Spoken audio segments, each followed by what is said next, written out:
Alrighty, y'all, what's up? Welcome back to the channel. We're looking at an interesting video that showed up on my recommended. Let's get straight to it. 85% of Australia lives on the coast. I've seen this on maps before, but let's find out why. This is from a channel called That Is Interesting. So it'll be linked in the description down below. Let's get straight to it. Australia is super fascinating for a lot of reasons, but when you see the light pollution maps, which I think is going to show here, look at that. It's crazy. Here we Looking at go. a satellite image of the Earth at night, you will see what appears to be a large island between China and Japan. Lights indicate where people live, so areas with no lights at all tend to be unpopulated areas, like water. But in fact, this is no island at all. It is South Korea. What appears to be the ocean by night is actually North Korea's dark. An isolated country that lacks much electricity.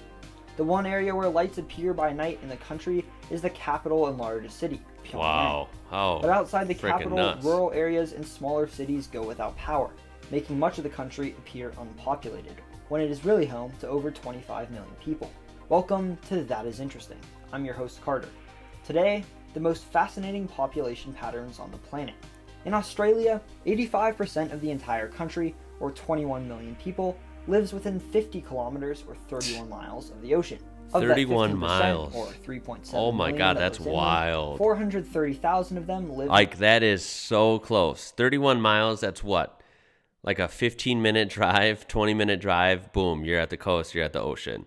For 85%, that is just still mind-blowing. I know we've covered this before. The U.S., ironically, has a lot of people near the coast too, but there is far more, even though there's not as many, there still is far more people inland than there is in Australia. This is just wild to me. The capital city of Canberra, which at 57 kilometers from the ocean, barely meets the requirements for being inland itself. Wow. Out of a country of 24.6 million people, only 3.3 million, or 13%, live in neither its coastline or capital city. This is because inland Australia, much of which makes up the region known as the Outback, is very difficult to inhabit. Very dry and hot. It's an extremely dry desert, with only two major rivers that run into the ocean. Water means survival, and without it, human population will be sparse. On top of the unforgiving landscape, inland Australia is famous for dangerous wild animals, such as poisonous spiders and snakes. Yeah, the east coast of Australia is separated from the rest of the country by a large range of mountains, known as the Great Dividing Range. The Dividing Range, right. I've heard of that, yes. From the northern tip of the country all the way to the south. That's big. Not only is inland Australia dry and difficult to live in, but the mountain range disincentivized many European colonists from heading into the outback. While much of the country is a dry and desolate desert, most of the coastal areas are lush, green, and filled. I love this shot right here. I love this shot. I've only seen a couple images of this beach here with all these little beach houses, but I feel like it's iconic because I've seen it before, and it's usually presented in a way of like, hey, look at this Australian beach. I feel like it's iconic, right? Or famous in some sort of capacity. But this is just a nice shot. I mean, you have the beach, you have the water. What's not to like there? But then, yeah, you have all these different beach houses. And of course, they're painted up different colors, so it's really kind of satisfying to see. You have some nice greenery here, and then you, of course, have some houses. So lucky people that live right like a stone's throw away from the ocean. And what's kind of cool is look at all the colors. Again, you have the contrast of the green vegetation, and of course, you have different colored houses: pinks, reds, oranges, whites. Really kind of cool. But anyway, unrelated, you know me, I give some random input, but yeah, I like this picture. It's just a nice looking area. With plenty of fresh water. The fact that the mountains are so close to the ocean on the east coast means that many of the valleys in the Great Dividing Range turn into massive bays as they reach sea level. The abundance of these incredible natural harbors make coastal Australia very suitable for trade and settlement. In fact, many of the country's major cities, such as Sydney, Melbourne, Brisbane, Adelaide, Perth, Gold Coast, Hobart, Townsville, Darwin, and Cairns, all developed around bays and harbors. Hey, there you go. For what seems to me like an American, from what I know, I'm not familiar with this channel, but he had his pronunciations pretty good, right? He didn't sound like a rookie. Cairns, all developed around bays and harbors. The one notable exception to this is Canberra, Australia's capital city. However, the city is not extremely inland, sitting just a 2-hour drive from the ocean. It sits on the other side of the Great Dividing Range, in a greener area, home to rivers and lots of farmland. It is also a planned city, with streets laid out in rings and hexagons, and a parliament building that sits partially underneath an artificial hill. The city's Wow. inland location was an I intentional had forgotten attempt- about that. That's a cool shot. Again, look at the hills. I should say just the hilly street. But yeah, this is really weird. It looks like a green hill, and then, oh, there's a building, right? It's really kind of fused together.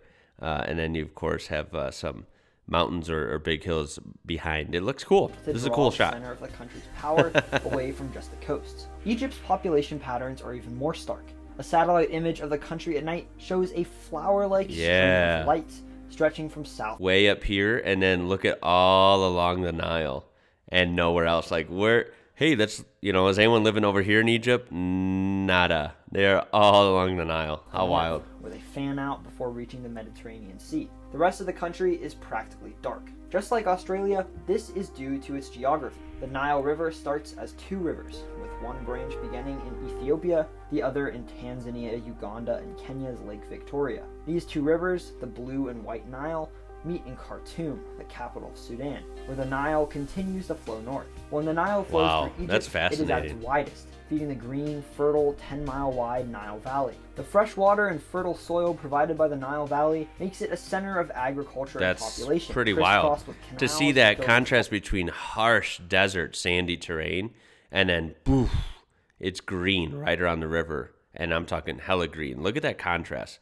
That is wild. farms and dotted with towns. Even though the This is lush why I love green Nile geography. Valley It's makes just up just fascinating. 5% of Egypt's area, it holds 95% of its population. The other Jeez. 5% of Egypt's population are spread across the other 95% of its area, the massive and inhospitable Wow. Sahara Desert. Out of a country home to 97.55 million people, 92.67 million live in this thin stretch of fertile land. The southern tip of Egypt's Band of Lights is the city of Aswan, home to the Aswan High Dam, which dams much of the Nile upriver, creating the massive Lake Nasser. The lake fills the rest of the Nile Valley in Egypt and prevents much settlement upstream. As the Nile Valley winds to the north, it is home to cities such as Kina, Sohag, Asyut, El Minya, and Beni Suef, each of which are major cities home to hundreds of thousands of people. If Egypt's population pattern looks like a flower, there is a clump of lights near the north, which looks almost like a leaf. This noticeable anomaly is caused by the El Fayum oasis. Once a dry basin to the west of the Nile, a flood filled it with fresh water, creating a large lake and a channel which connected it to the Nile Valley. Whoa. Silt brought in from the floods make the El Fayum oasis a fertile branch of the Nile Valley suitable for population. The Wow. Nile continues north. That's wild. to Egypt's capital and largest city, Cairo, a city of 17 million. It is the most populous in both Africa and the Middle East. Beyond this massive I did not realize Cairo had 17 million people. Wow. Wow, that is big. city, the Nile splits into two branches that flow onward to the Mediterranean Sea, and the Nile Valley becomes the even wider Nile Delta, the fan-shaped area clearly visible from the nighttime satellite. The Delta holds cities such as Damiut, Tanta, Mansoura, Damanhur, Port Said, and the coastal city of Alexandria, Egypt's second most populous, home to 5.2 million people. While the next light patterns I'm going to talk about are not necessarily due to any population patterns, they are still incredibly fascinating. Although the Berlin Wall, which divided the city between communist East Germany and democratic West Germany, fell with the reunification of the country, evidence of the city's division is visible from space. The eastern half of the city emits a yellow light, while the western half shines a white light. The divide between the yellow and white light follows the former path of the Berlin Wall. That's this is because East and wild. West Berlin use different lights from one another. Poorer East Germany maintained older lighting systems in their half of the city that give the eastern half of Berlin a yellow tint when viewed from space, while wealthier West Germany could afford newer fluorescent and LED lighting that give the lights of the western half of Berlin a white tint. When looking at a satellite image of the United States, Hey, there's a good old US. See what appears. And look at the U.S. is fascinating. It's not quite like Australia where you have just the coast and then a big emptiness in the middle.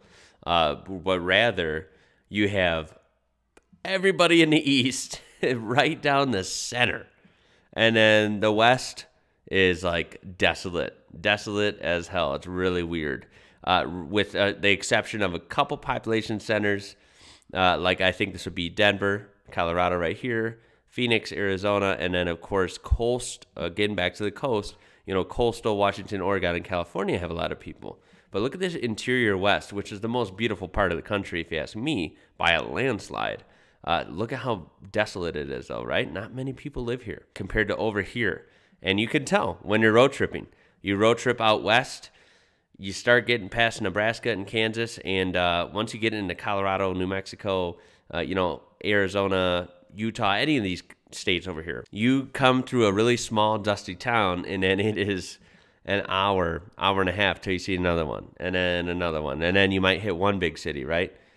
So it's really, really weird. Like New Mexico, where we're at currently, you can see the big lights right here is El Paso. Texas, which is on literally the edge. El Paso literally bleeds into New Mexico. So it's on the edge of, it's on a tri-border between Mexico, the country, Texas, and New Mexico, the states. El Paso and Las Cruces are right here. You can see the lights, but then above Las Cruces, you don't see barely anything until you get up here. This light source is Albuquerque, which is another big city, of course, Albuquerque, New Mexico. So you can see between Las Cruces and Albuquerque, which are 3 hours away, there's barely anything, right? It's just really weird. That's a good example that I know personally. But yeah, there's the U.S. Really funny how it's split into east, really populated, west, really desolate. Appears to be a massive city about 600 miles north of Denver. Similar in size to the patches of light that make up metropolises such as Chicago, Dallas, and Atlanta, it seems that you would be looking at one of the largest cities in the United States. I was going to say, this is confusing.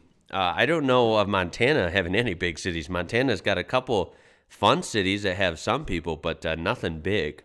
But looking at very the empty same state map during the daytime, you will see that no such city exists. Where this non-existent city should be is a stretch of rural North Dakota, lying between Theodore Roosevelt National Park and the Missouri River. But a closer look will show you that this is not just farmland. Among the fields lie thousands of oil wells. When oil is brought to the surface, it often brings with it unwanted flammable gas, which is burned off in a process called gas flaring. What seems to be a massive city in rural North Dakota is in fact a vast oil field, and the city lights the flares of burning gas. Thank you for watching this video. Okay, that's wild. That's pretty interesting one to drop at the end there.